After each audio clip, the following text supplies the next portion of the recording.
Like they were in love, right? I hope so. Because if they weren't, if you make up your imaginary friend, you're not absolutely in love with your imaginary friend, then why'd you make them up?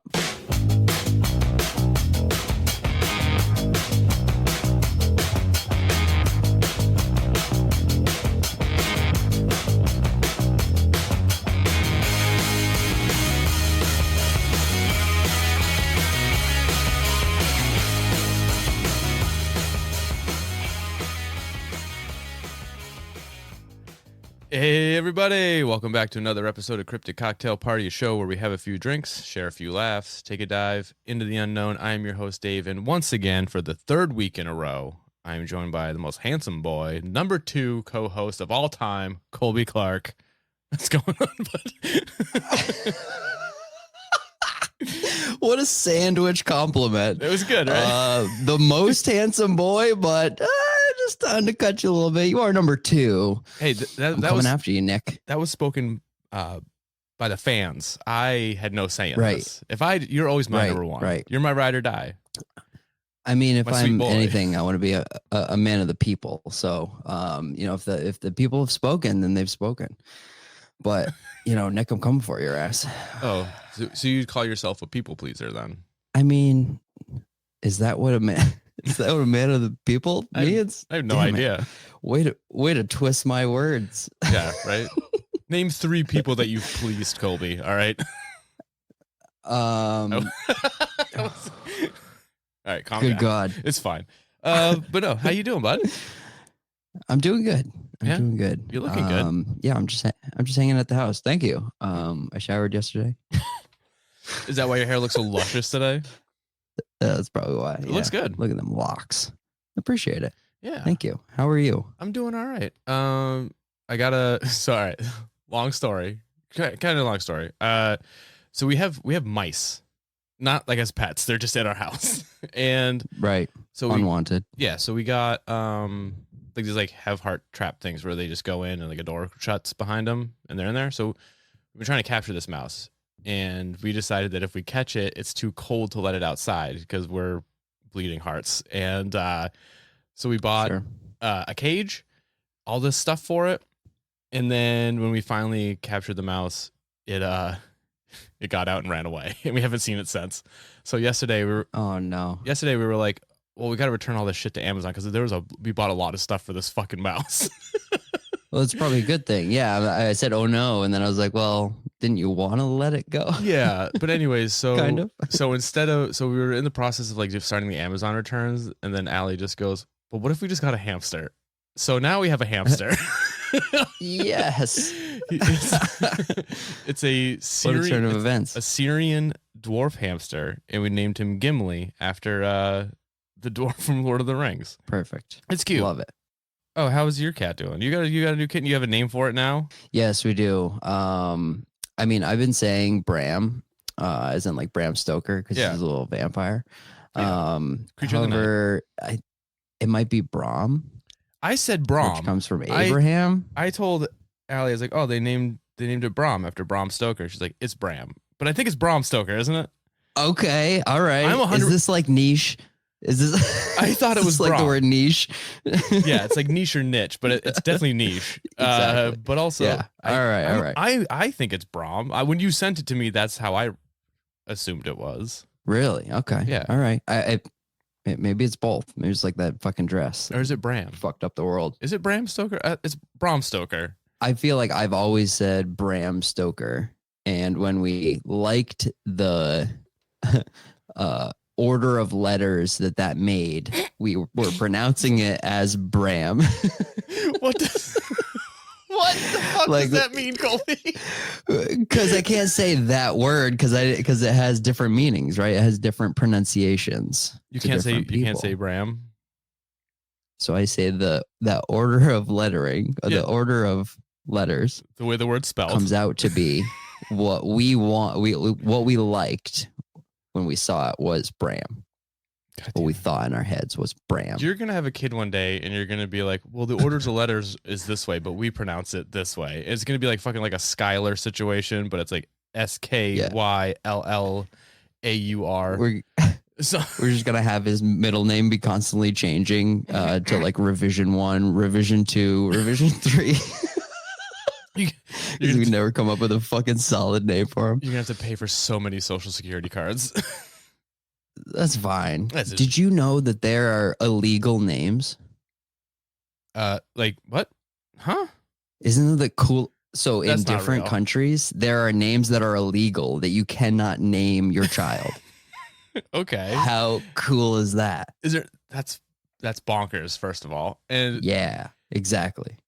but like, what would they be? Like Like I assume in it's Germany, mostly like shit that's Adolf Hitler or something like that. right. Well, it's mostly stuff that's like associated with like the devil and like religion. Because I was like, this cat's gonna have an aggressive name. He has to something to do. We were close to doing like Beelzebub, but like BB for sure. You know. Oh, that's kind of cute. Yeah. Right. My buddy Ging had a bunny, and he named it Beelzebub Bunny. I thought that was pretty good.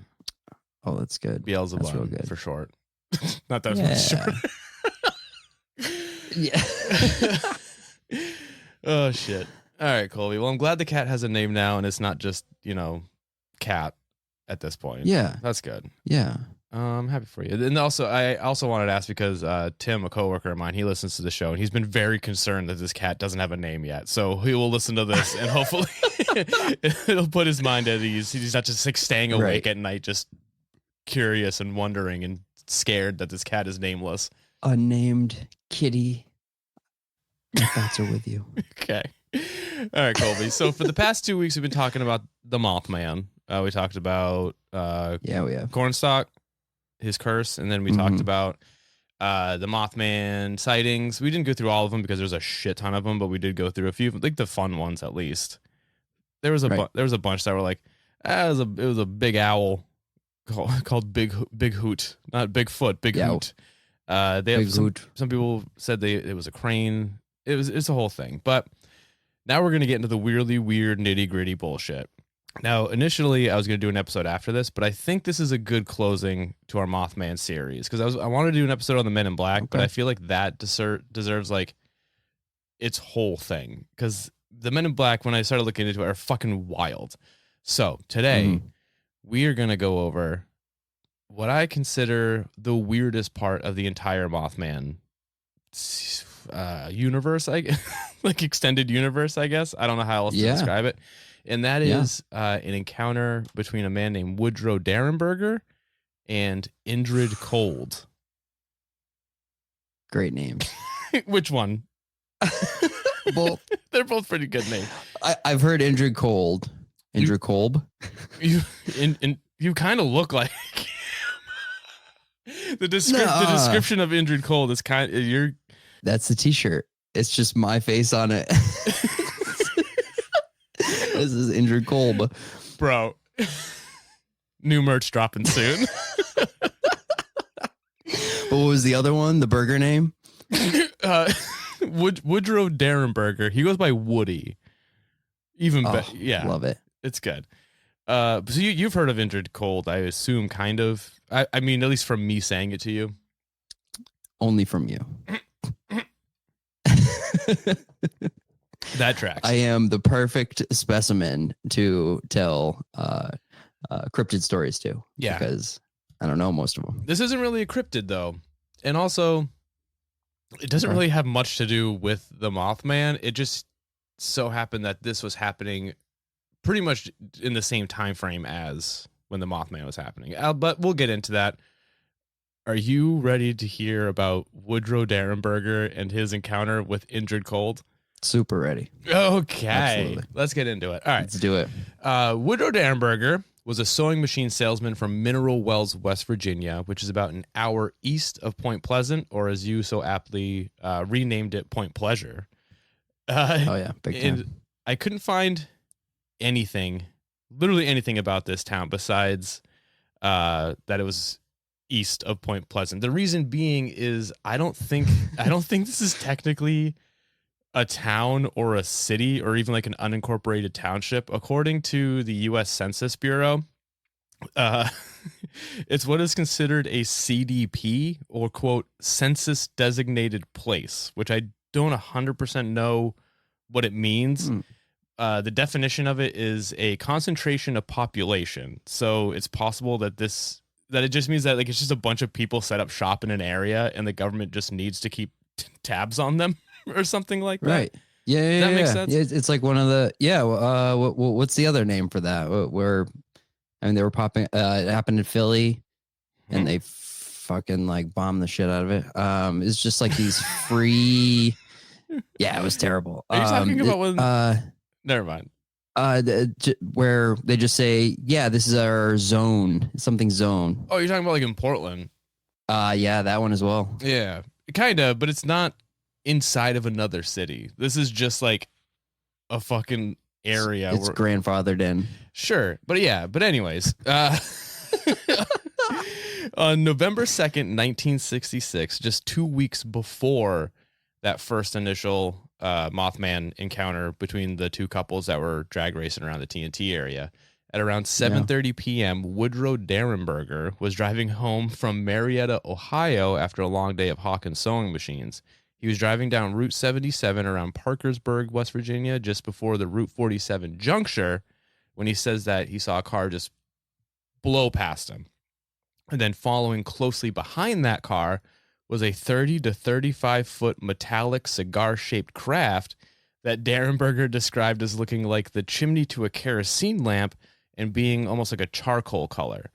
Now, after passing Woodrow's truck, the craft swerved in front of him and slowed down. It wasn't like an abrupt slow. He wasn't like intergalactically like brake checking him, but he slowed down and it just caused Woodrow's to also slow down and come to a stop behind the craft. The craft also kind of like kitty cornered. Like it was like, what's the word I'm looking for? It was across his lane of traffic and not like, it wasn't like bumper to bumper. Perpendicular. Thank you. It was. He then said that when the craft stopped, it hovered about 10 inches off the ground, and then a door on the ship opened and a being exited. Woody described the being as just an ordinary dude. And he seemed to be about 35 years old, roughly 6 feet tall, with an olive complexion and dark brown hair. His arms were crossed in front of his body, and he had a large, fixed grin on his face.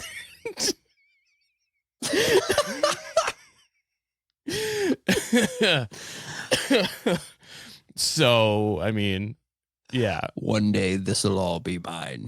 And just as soon as he exited, the door closed and the ship shot straight up 75 feet into the air and just kind of hung there. He approached Woodrow's truck and politely asked Woody to roll down his window and that he would like to talk to him. Woody obliged, but didn't say anything. The being then asked, "Why are you frightened? Don't be frightened. We wish you no harm. We are the same as you. We eat, we breathe, we sleep, we bleed, even as you do. Please don't be afraid." Which is fucking First of all, yeah, that's not comforting to hear from a fucking if you have to say all that, then you know there is a reason that they would be afraid in the first place, right? Yeah, you know you're terrifying to look at. Yeah, because just considering he had a permanent grin attached on his face, and he walked out with his arms folded, like his arms were across his chest. I'm just picturing like the everyday man, just like Tim Allen from fucking Tool Time or some shit, you know? Definitely a flannel involved. No, it said that he wore a weird greenish blue metallic, almost like a suit kind of. Yeah. Okay. I don't know. Yeah. And he wore trousers, and the material for the trousers were just trouser material. Way ahead of his time. This guy's killing it fashion wise. And then after the being said all that to him, the "don't be afraid" shit, the being asked, "What are you called?" "They call me Woody." Yeah. Woodrow answered, and then the being responded with, "I am called Cold." Now, obviously, as we just said, no amount of reassurance from an alien being would ever put anyone truly at ease. So Woodrow was completely freaked the fuck out, but he didn't feel threatened. Cold, despite that being his name, was courteous and genuinely pretty friendly. Cold then looked over at the city of Parkersburg and asked, "What's that?" And Woody was like, "That's a city." And after Woodrow finished explaining to him the concept of what a city was, Cold replied, Oh, where I come from, those are called gatherings. Oh, wow. No. So this is what everybody has ever hoped for, you know, is or envisioned, that if, you know, another being came to Earth, that they would have to explain, you know, these things that we know as what they are. Yeah, pretty much. It's like every Twitter meme. Right. Yeah, right. Yeah. They chatted for a bit. He asked Woodrow what he did for a living. Woodrow answered that he was a salesman, and Cold informed him that he was a searcher, but didn't go into any further detail for what that could possibly mean. But the wildest part about this, aside from the fact that the dude came out of a spaceship, is that Indrid Cold never actually spoke a word. His face was always affixed in that permanent grin. This entire conversation was being done telepathically. Sure. No. Right. Yeah. Right. Mm-hmm. Now. Yeah. He was either, you know, speaking into his mind, or this man's mind was speaking into itself. Now, this would rightly freak anyone out, but luckily, Cold did inform Woodrow that this would be the case at the beginning of the conversation, and that he did tell Woodrow that he could either talk or just think his comments. Either worked for Cold. The conversation lasted about 10 minutes, and after that, Cold told Woodrow that, quote, "We will see you again," and then just got on a spaceship and fucking left. Bay. Woodrow reported his encounter to the Parkersburg police, and then he was then contacted by an Air Force representative that same night and questioned about his encounter for hours. By the next day, the media had gotten wind of the story, and that same evening, he went on live TV in Parkersburg and was interviewed by the city police, the state police, the Wood County Airport, and people from the Dayton, Ohio Air Force Base, which is fucking wild. Like, this dude is like, fuck it, I got nothing. Yeah, he balls to the wall. Like, and I respect him for it. But yeah, he was just like, I'm going to put all this shit out here. Ridicule be damned. I don't even think he has a family. Like, he has like a wife and 2 kids. He's like, you know, fuck them. They can get to, like, didn't even think about the repercussions. Is more important. I mean, kinda, I guess. Depend. Your face says no. I'm weighing the importance of mysterious shit. Okay. Well, luckily for Mr. Derenberger, the interview actually kind of helped his case. After it aired, several people came forward claiming they saw lights in the sky along that same stretch of road where he had his encounter. An older man reported that he had saw a man matching Indrid Cole's description trying to flag him down on Route 77, but the old guy was too afraid to stop. But the best reports were from those who saw Derenberger pulled off to the side of the road and talking to this man.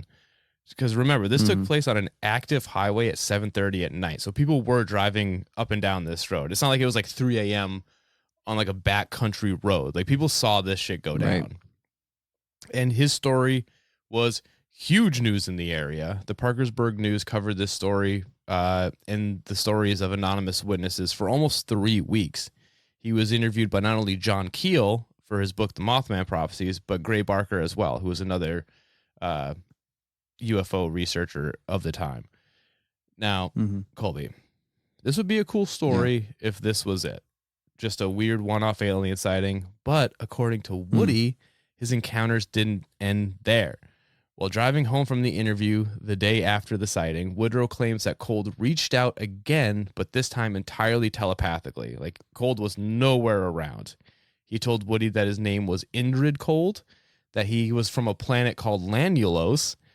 Cold described Lanulos as being pretty similar to Earth, water, air, plants, animals, that type of shit. Indrid went on to tell Woody again that he was part of a group called the Searchers, but this time he clarified what that meant, and is that he was sent to Earth to learn about the planet and its peoples. The conversation ended and Woody would return home. Over the next month, his house would be like overrun with people outside his home trying to talk to him, harass him, or just try to catch a glimpse of the now infamous Indrid Cold, who Woodrow claimed would make regular visits to him in his house. Where are we at right now with Indrid Cold, Colby? All right. So he was like, all right, listen, I heard you talking shit. And I gotta do a return interview here, and let you know, all right, if you're gonna be telling people about me, you get your fucking facts straight. Exactly. Yeah. Yeah. So you gave him a little bit more context clues. Which makes sense. Yeah. I mean, if I could, but that's also on Cold for not hear anybody's. Like, did Cold not think he was gonna go tell people? Like, if you're gonna, right, like, give me the facts I need before I just start talking shit to people. Yeah, I mean, you guys have developed a way to literally, travel that far in space. Yeah. But you didn't think, yeah, he might tell a few people. Well, but you thought of a whole speech so they wouldn't be afraid of you. It's true. That means you had some understanding of what Earthlings were like. You knew that we were going to be fucking terrified of a smiling man not talking to me with his mouth, but you didn't have the forethought to think that, oh, I'm going to tell someone about this. Some searcher he is, a fucking dickhead. They're so like cerebral, but the face was just like something they made. So they're like, we think that humans aren't afraid of smiling, and so they just put which made it more terrifying.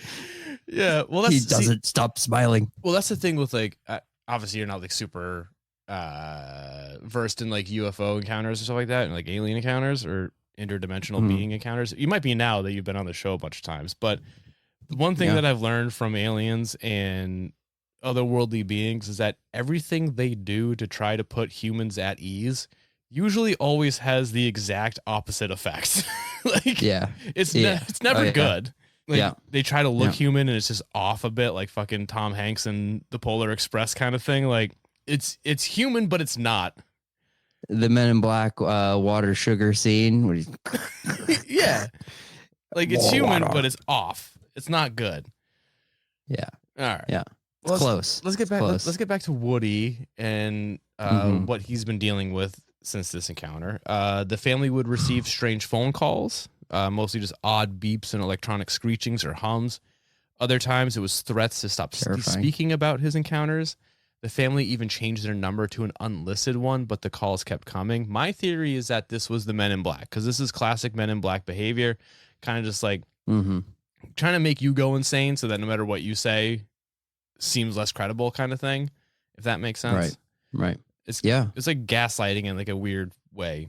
You can't tell us everything. We're fragile creatures. We cannot know the whole truth, or else. Are you quoting Men in Black the movie right now? Will ensue. Is that what it? Shit. Yeah, I might have been. I don't know. I might have looked that up before we started.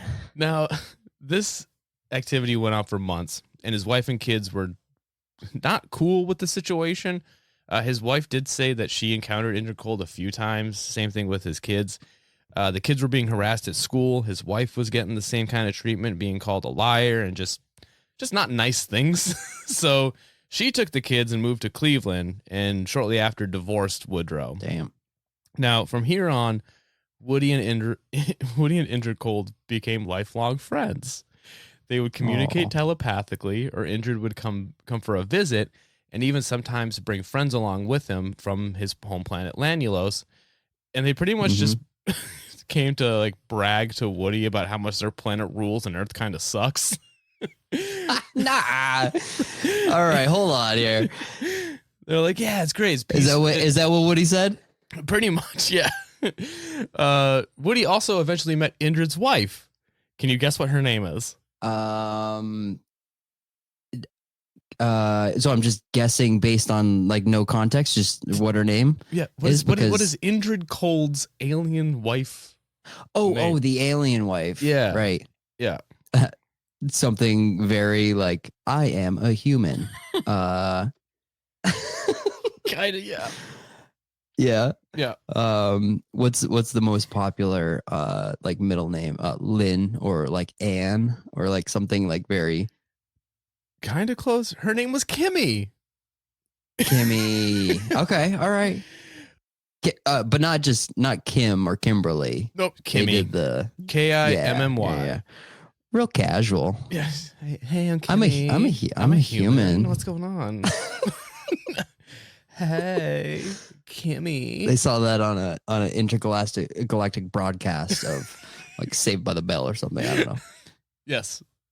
Yep. Now, when do you learn that Lanulos was in a distant galaxy and that everyone lived there in perfect harmony, kind of like a Garden of Eden type of situation? Yeah, nice try. One night, after hanging out, Indrid invited Woody to check out the inside of his spaceship. And of course, Woody was like, "Oh boy, would I ever, mister?" So they climbed aboard. Candy on the side. We figured out world peace. You want to come see these puppies I got in my spaceship? Oh boy, mister, yeah. So they climbed aboard, and Woody was just blown away, mostly by like the fact that the doors could open and close on their own, and then there was like dials and controls and stuff. Just like pretty simple automation. He's like in awe of like technology. He also is from a place that isn't a town in West Virginia, so he probably hasn't seen a lot of it. We ain't been made a town yet. Maybe one day we might be. No, once upon the ship, Indrid asked Woody if he'd like to go on a trip somewhere, anywhere he wanted. So Woody, for some reason, chose the Amazon rainforest. I don't know why, but anyway, so that's what they did. What the fuck? So they got. Don't just casually put that in there, all right? I know you just want to continue through and have no breaks here, but holy smokes. Yeah, of course they did. Yes. Let's look behind door number 1 to this spaceship. You want a vacation to the Amazon. But yeah, so that's what they did. They fucking flew over the rainforest. They got to see like the nice canopy. He saw tribes walking around, because they're looking down like through a window or some shit. And then after scoping out the forest, Indrid was like, "This is cool and all, but you want to go see my home planet?" And Woody was like, "Fuck yeah, I do." So you guys got like an Amazon, like a version of the Amazon I could see. So the windows closed, and so the windows of the ship closed it off. Did I nail it? After breaching the Earth's atmosphere, they got within about 600 miles of the moon, and Indrid's ship docked with what Indrid called the flagship, like a mothership. Woody claimed that this ship was 300 feet long and almost 9 stories tall, just a big fucking ship. Now, after docking with the flagship, they were off. After traveling for some time, the windows of the ship opened as they passed the planet Saturn, and Indrid told Woody that it may look like a dead planet, but underneath the atmosphere, there were civilizations and even agriculture. Which, I mean, sure, bud, whatever you say. It's only 900 degrees on the surface of that fucking planet, but it is what it is. Yeah. And we just opened the windows in just space. Not okay. Okay, I got you. They're not opening. It's like on a plane, how they have like the shades that come up and down. I think at least I think it's like that. I have no idea. Right.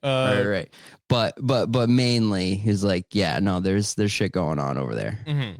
But anyways, they flew past Saturn. Indrid Cold lied straight to Woody's face, and then the windows closed again. And then in about 30 minutes, they were over Indrid's home world of Lanulos. Apparently, his people can bend space and time, so traveling is like, it's nothing to them. They can just in and out, whatever. I would love to have that. To be able to bend space and time? Yeah. It'd be nice. All right. You got to get home. Just there. Oh. Done. We're getting there. I fucking hope so. It's about time we get some teleportation and, So once they got to Indrid's home world of Lanulos, they boarded Indrid's ship and undocked from the flagship and started flying over the planet. Woody stated that he saw cities, fields and forests, rivers, just normal planet shit. And then from his vantage point, he said he could see people walking the streets and vehicles on the road and highways that had no wheels but hovered over the pavement. The ship soon landed, and they went to Indrid's house. His home was made of brick and glass, and everything ran on nuclear power. Indrid's home was pretty much just like a modern smart home. It had automated everything, kitchen, laundry, you name it. And then after checking out Indrid's digs, Indrid was like, hey, why don't we take a day trip into the city? So they went to a nearby city that was named Number 27 Gathering. Now, just like Nice. any city, there are hundreds of people just going about their day, working, shopping, moving from place to place. But instead of walking, Gathering. they were using moving sidewalks, like the kind you see in an airport. Yeah. Which it sounds frustrating because I already hate when people walk on sidewalks like slow and or like 4 people across. Like, imagine a moving sidewalk and someone's just standing on it. Like, fuck you, dude. Get out of my way. It's so like futuristic that it seems like it's like this is what I think the future is going to be. You know, like is he actually, you know, like seeing something that could be in the future? You know what I mean? Like we come back around and like things that we thought were going to be futuristic are actually futuristic, but some things are like, I feel like we're going to have this in the future, so I'll place this into my story. Yeah, kind of. We'll get there. Now, besides this, like the moving sidewalk, because this place is littered with moving sidewalks. It's just all it is. There's moving sidewalks everywhere. It was pretty much just like any other major city on Earth. The streets were lined with stores, businesses, things like that. Woody said that he saw like, but pretty much equated to, like our department stores kind of thing. The only real noticeable difference, at least to Woody, was that everyone was naked and everyone was hot. Just what? Just a planet of like the most fuckable aliens you've ever seen. Attractive. Yeah. Okay. So hot is an attractiveness. All right. Yeah. So he used the term, or you're using the term hot. He did not say that they were they were hot or that they were the most fuckable aliens he's ever seen. That's me. Right. My editorial spin on it.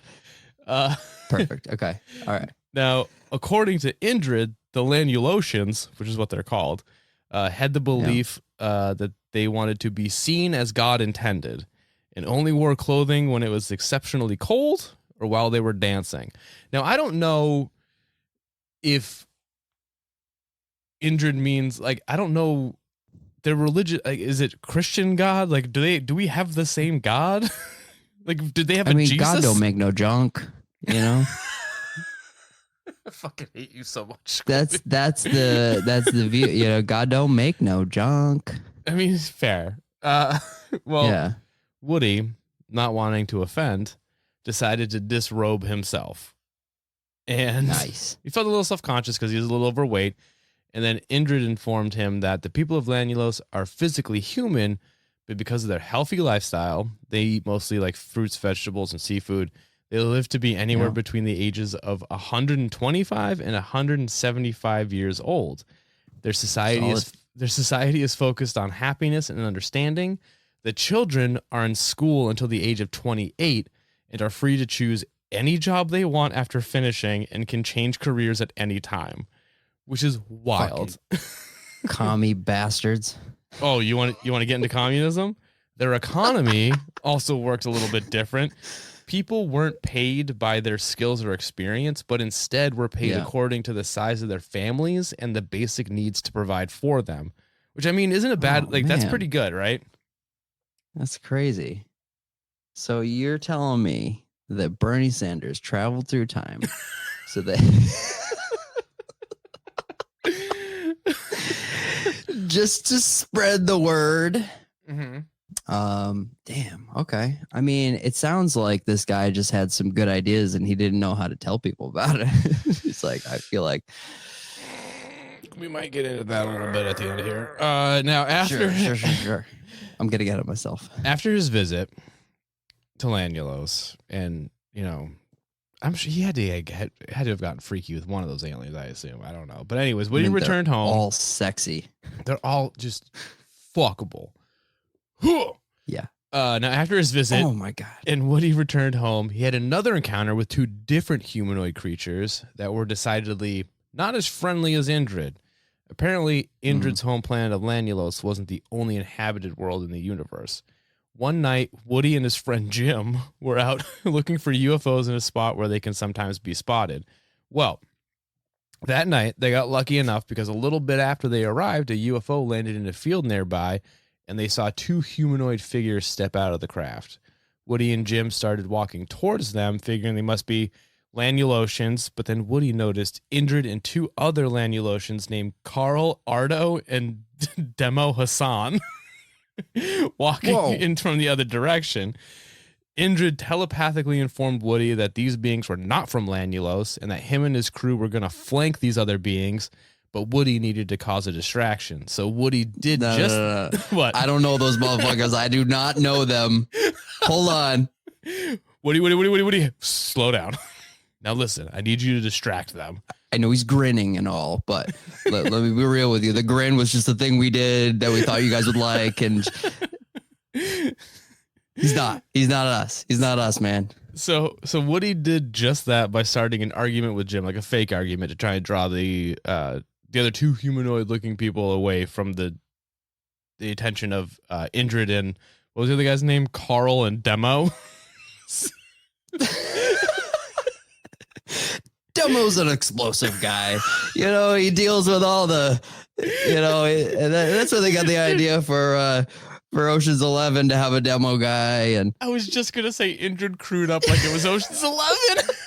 Yes. This is our demo specialist. His name is Demo. Whatever. We'll put something on the end of it to not make it sound too much like he's the demo guy. No. But anyways, Woody and Jim's distraction worked, and Indrid and his crew got where they needed and confronted the other crew, the humanoids or whatever. And after a few tense minutes, which Woody thought was going to get physical, the two non-Lanulosians got on their ship and just left. Once they departed, Indrid told Woody that they were a race of beings called humanoids, which is convenient, and were from another galaxy. They looked like humans, but with a few differences. Like instead of hair, they had little pin feathers like a bird of some kind. Around their eyes were wrinkly and red. Kind of fucked up. He also said that they weren't necessarily dangerous, but they did like to steal shit, including humans, and that they were responsible for the abduction of Betty and Barney Hill. Fucking kleptos that stole Betty and Barney. We fucking found them. Now, just a few months after this, I think it was like, I don't remember the amount of time, but after this, apparently there was a huge standoff between the humanoids and the Lanulosians just above Earth. It included 11 ships total, and they were all involved in the standoff, but luckily it ended peacefully, and the humanoids were escorted to the edge of the galaxy and banished from ever returning. So, damn. Now, there's a lot of yada yada yada going on because there's Woody went through a lot of shit with Indrid. Eventually, around this time, Woody did ask Indrid, like, what do you want from me? And Indrid told him, I want you to talk to people, share your story and your message, tell your people how we live, convince your people in government to tell the truth about UFOs and change their ways. The usual alien stuff, I guess. Right. You know what I mean? Yeah. But Woody did just that. He wrote the book Visitors from Lanulos, which is a lot of this is from, and also a lot of this is from the televised interview that he did. And he would talk to the media whenever he could. He gave lectures, interviews, everything and anything to kind of tell the story of Indrid Cold, which again, there's way more of. We barely scratched the surface, but he did try his hardest to keep that promise to Indrid all the way up until his death in 1990. Now, his daughter Tanya, who also tragically passed away at the age of 60, picked up where her father left off, writing the book Beyond Lanulos, Our 50 Years with Indrid Cold. I don't know much about Tanya or her relationship with Indrid Cold. I don't know. She said Luke put it best when he said that she talks about Indrid like an old family friend, but I don't know how much interaction she actually had or how much she's trying to just capitalize off of her father's story. But also his story is kind of cartoonish in a way. A lot of people in the UFO community don't buy into Woody's story, myself included.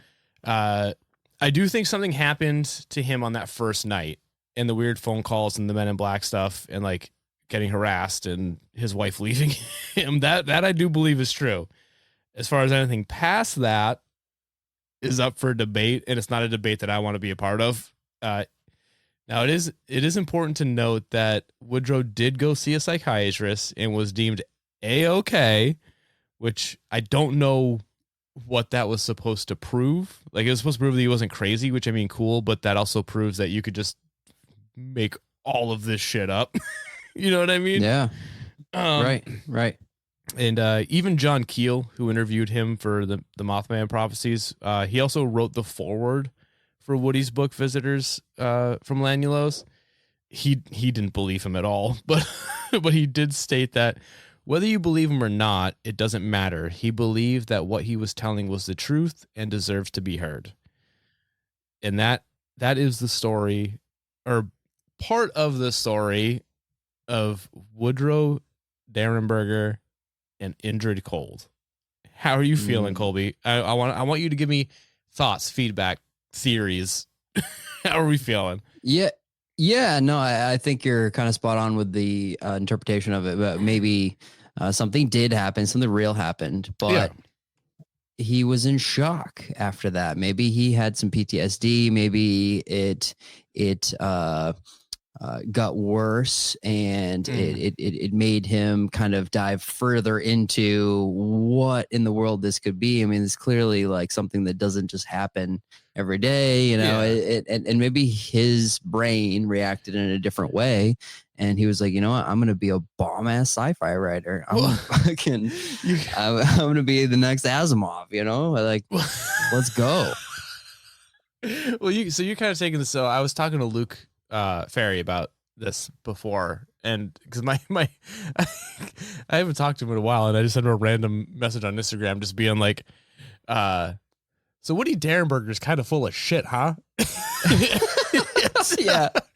I love sending you those types of texts that are completely left field, out of pocket, just out of book. But I know that you'll get it. Yeah, and he's like, and so he's kind of with you. He's like, I believe that he believes that this happened to him. I believe that he did experience something. And then he kind of went on to say, like, well, because I was like, I do believe that the initial sighting happened. I do believe that the very first thing, with him being on the highway, he saw something, a creature, a being, whatever, you know what I mean? Well, because we have multiple stories now that coincide, right? Yeah. So that helps that case. I believe that happens. Everything past that point, like everything past like the weird phone call, like, you know, like from that point to like the month after, where like shit got really weird and then kind of like died down. I believe all that happened. I do not believe that he became best friends with an alien and then was on his ship and went to go see the Amazon rainforest, then was like invited to go to go to his home planet with a bunch of naked aliens with a shit ton of moving sidewalks. Right. And they all just happen to have the same guy. Also, the Lanulosians celebrate Christmas also on December 25th, so they have the Gregorian calendar. Okay, all right, yeah. It's kind of fucking weird. You guys had a Jesus too? So I kind of get that, like, but he said like that could all just be hallucinations. Indrid Cold did have the ability to telepathically communicate. Why couldn't he produce hallucinations in your brain, kind of thing? But also that's kind of like what you said, like maybe he saw what he saw that initial night and then it was just fucked up and then just like had the whole, but he said he went to a fucking psychiatrist. They said that he, you know, was given wrote down on the sheet A-OK. Not even, they just drew like the hand gesture, like the A. It was like a big red stamp, but it's just the circular finger. It's like, hey, okay. Yeah. But yeah, he's so good to go. I don't know. And then his daughter, like, I didn't read too much about his daughter, but what I did read is that her story is kind of consistently changing. It's not the same every time. And then I feel like what happened was, and this is speculation on my part, and don't hate me for saying this, but I think that he realized the media attention he got literally the day after his first encounter, and was like, I can capitalize off this. Because possible, most people who experience something like this, they don't want anything from it, and if anything, it hurts their lives or their reputations. He just went fuck it, full force. And even after, like, to get John Keel to write the foreword for your book, and even to get John Keel to write the foreword for your book, at the same time denouncing everything you're about to say in that book, and still Yeah. have people is fucking wild to me. Like he did Yeah, not care. Yeah, right. Like, and then I Yeah. think his daughter just trying to capitalize off of it because, like, as far as I know, she wasn't really around. Like she, like the wife took the daughter and son, oh, like not there. Like unless Indrid was visiting them, and the wife's like, "Leave us alone," and you're just like, "Yeah, but I want to like hang out with your kids." They want to come to Landula. Everyone's naked. They want to hear a couple stories. I got a story. I got some imaginary character. I mean, did I say imaginary? I meant real characters, real people, real humanoids. Your dad's a real freak. He got naked with us too. So, you know, I could tell you things about your father. Envision a planet where everybody's hot. They're all fuckable. This is just best case scenario here. Pretty much, yeah. So I don't know. What are you thinking? How you like? I'm on board. I'm on board with that interpretation of it. I mean, My I interpretation don't or Woody's interpretation of it? No, your interpretation. I mean, in general, I don't want to be biased on things. I can be coerced, but I don't think that it's so extreme to one side or so extreme to the other side. You know, probably some shit happened to this dude, and he was like, you know what, I'm gonna keep going with this. I'm gonna keep rolling with it because why not? Yeah, I don't know. I mean, if you have a negative experience with it, then yeah, you probably want to get out of there. And then you probably later on in your life, you're like, I just need people to know the truth. And then if you have a great experience with it and people are buying it up, yeah, write a couple novels, you know? Yeah, but I mean, it definitely worked out in his favor, which is weird considering most of the times we talk about alien shit, it just doesn't. Like he went on like the whole UFO circuit, like talking like lectures and stuff like that to like all those different UFO shit. Like he definitely profited off of it. But what's at least with him, which is kind of weird, is that he, as far as I know, his story never changed. It was always like he knew, but maybe that's just because he wrote it down. So like with me, if I write something down, I can always kind of remember it. Like, I don't know. Sure. Sure. I'm not going to malign the man because he's dead. I'm not going to like fuck this guy. This all could have happened. Sure. I don't know, but yeah, it is what it is. But I may be backtracking here, but Indrid Cold, really? Like he had a first and a last name. There's just, I don't know. I feel like his name would be like Ski. Well, maybe Indrid is Indrid his name. Is Indrid even a human name? Indrid. Like what it like Indrid doesn't I don't know anyone else named Indrid that I could think of. So maybe like it's one of those names where like he's a searcher, he's been researching human life. Maybe like he came up with a name that sounded human but isn't. Like on his home planet, he might not be. It is the perfect name. Yeah, like it is the perfect name, so it almost sounds human, but it's a little alternative, a little wonky. Because like maybe on his home planet of Lanulos, maybe his name is. You know what I mean? Like no one knows. Click click click click click. Yeah. If I said my name, your chest would explode into 1,000 pieces and your head would collapse in on itself. Like you don't. So you had to go by inch. Yeah. Yeah, true. He was assimilating like the grin. It was the Joker from the past. Oh shit! But yeah, well, we'll never know. You know. But damn it. So yeah, Colby, that's the story of Woody Derenberger and Indrid Cold. Pretty good story. This episode is an hour long, by the way. You know that? We went fucking hard on this one. Ooh, yeah. But it's some gold in there. I mean, I would be on the edge of my seat if I was a listener. I am a listener. Thank you. I appreciate it. Also a participant. All right, Colby. Before we sign off, is there anything you want to say to the people? Yeah. I play guitar in a band called LNTRNS, and you can find us on Spotify. We gotta get that fixed. Instagram, Lanterns 207. We got a couple shows coming up. Actually, we're gonna play Sacred Profane in March 3rd, and You got to give cities then and stuff like that because people don't know. right. So we're out of Wells, Maine, and we're gonna be playing a Bidafid. on April 3rd at a brewery called Sacred Profane. March 4th, we're playing out in Litchfield at the 5-9. June 8th, we're playing in Manchester. I think that's, oh no, the Asian restaurant got next. I'm not sure where Manchester is, but we got some shows coming up. We got a new drummer. We got some new material.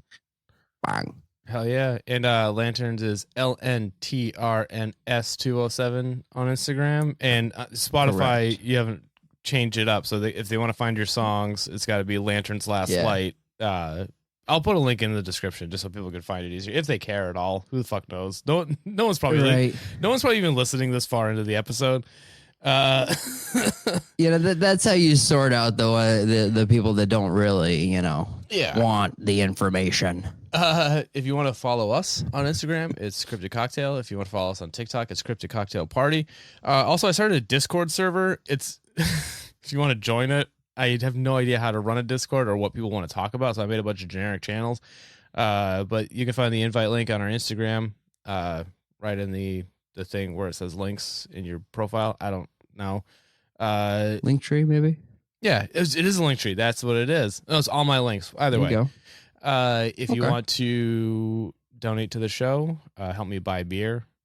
It's Patreon/Cryptid Cocktail Party. And with that, Colby, do you want to say goodbye to the lovely audience? Bye, humans.